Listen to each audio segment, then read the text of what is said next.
The tourist demanded the guard bow to her, crossed the line, and mocked him. But she was met with a reaction that shocked the crowd and served as a lesson to everyone. A sunny day in London, a rare treat that tourists interpret as a sign from above. Today is the perfect day to push the boundaries of this city's peace and quiet. Buckingham Palace had drawn a colorful crowd, half of whom were armed with cameras or phones, all pointed at the grand gates and the lone guard stationed before them. Amid the noisy throng, one woman stood out. She was around 40, with a large frame, a bright pink cap emblazoned with Queen of Everything, and an air of smug entitlement.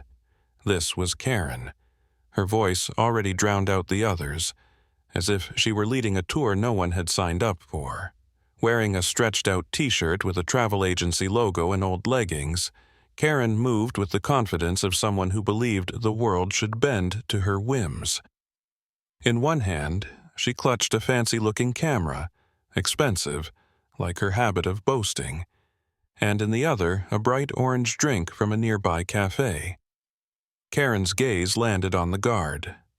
A tall, athletic man in his 30s, his chiseled face and rigid posture commanded respect.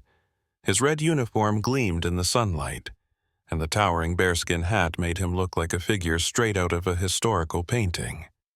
He stood motionless, unfazed by the crowd's noise or the constant attempts of tourists to provoke a reaction.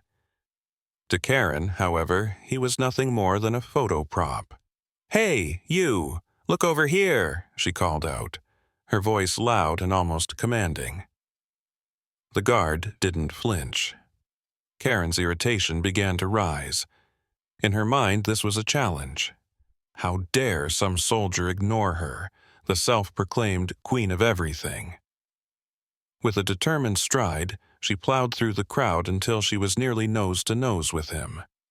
"Listen up! I came all the way from America. Now bow to the Queen." The crowd gasped. Some laughed. Others reached for their phones to record the unfolding spectacle. Karen's smug smile widened. She was sure she was about to become the next viral sensation. The guard, however, remained as still as granite, as was expected of him. Karen's irritation deepened. "Did you hear me?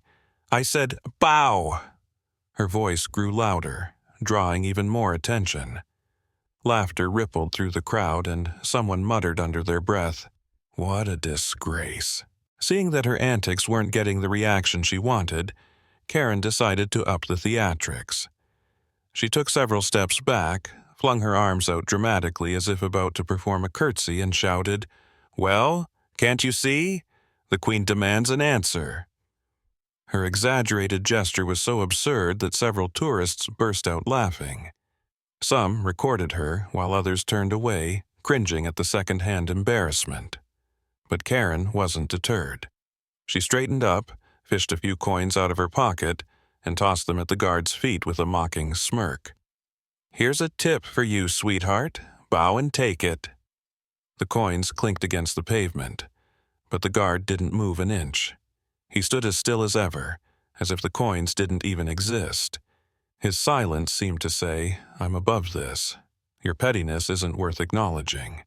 The crowd fell quiet.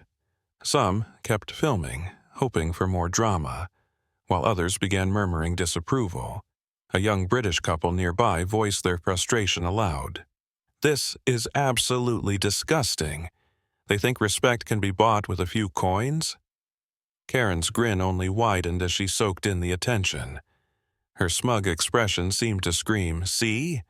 I told you I'd be a star." She took another step forward, crossing the white line that tourists knew not to breach. "You deaf or something? Or are you all like this here?" she barked, getting so close to the guard that she could almost touch him. Karen's hand reached toward his bearskin hat, but before her fingers could make contact, a commanding voice rang out, "Step back behind the line, ma'am." It was another guard stationed nearby. His tone was icy and firm, and the crowd fell silent for a moment. Karen, however, wasn't fazed. She turned to face him, her voice dripping with sarcasm. "Oh, another one. And you're just as boring as he is? What, they don't let you guys even smile?" Her words echoed loudly, as though she were addressing the entire crowd, not just the guards. The audience's reactions were mixed. Some laughed, while others visibly lost their patience. The murmurs of disapproval grew louder. Someone shouted, "Enough already! You've crossed the line!" Karen waved dismissively, as if brushing off a pesky fly. Her self-satisfaction remained unshaken. "I'm a tourist. I'm paying for this. They're here to entertain us, not the other way around." She took another step forward, crossing the white line that separated tourists from the Royal Guard, and was about to reach for the guard's bearskin hat again. But before her hand could get close, 2 security officers emerged swiftly from the crowd. Their stern faces and confident strides immediately made Karen freeze in place. One of them addressed her in a cold, authoritative voice. "Ma'am, you have crossed the designated boundary. This is a violation of the rules. You are required to leave the premises immediately." The crowd fell silent. For a moment, there was an eerie hush, quickly replaced by a wave of excited murmurs and approving comments. People began recording the scene on their phones, whispering to each other, and some even clapped. Karen, clearly not expecting this turn of events, tried to defend herself. "What? Are you kidding me? I'm a tourist. I have every right to be here. This is my show." The second officer, maintaining absolute composure, stepped forward and said firmly, "Ma'am, there is no discussion. You have disrupted public order. Leave the area immediately." The crowd erupted. People shouted, "Finally! About time! Disgraceful! Go home!" Karen's face, now bright red with embarrassment, tried one last time to protest, but the security officers remained as unmoving as the guard himself. Her pride crumbled, but she had no choice. Amid loud applause and mocking comments, she reluctantly backed away toward the exit, muttering something about rudeness and lack of respect for tourists. When she finally disappeared from view, the crowd broke out into cheers and lively chatter. A young man turned to his companion and remarked, "Now, that's what I call order." She thought this was a circus, but these are British traditions. The guard, who hadn't flinched once throughout the ordeal, resumed his stance. He adjusted his bearskin hat, his gaze remaining steadfast and composed.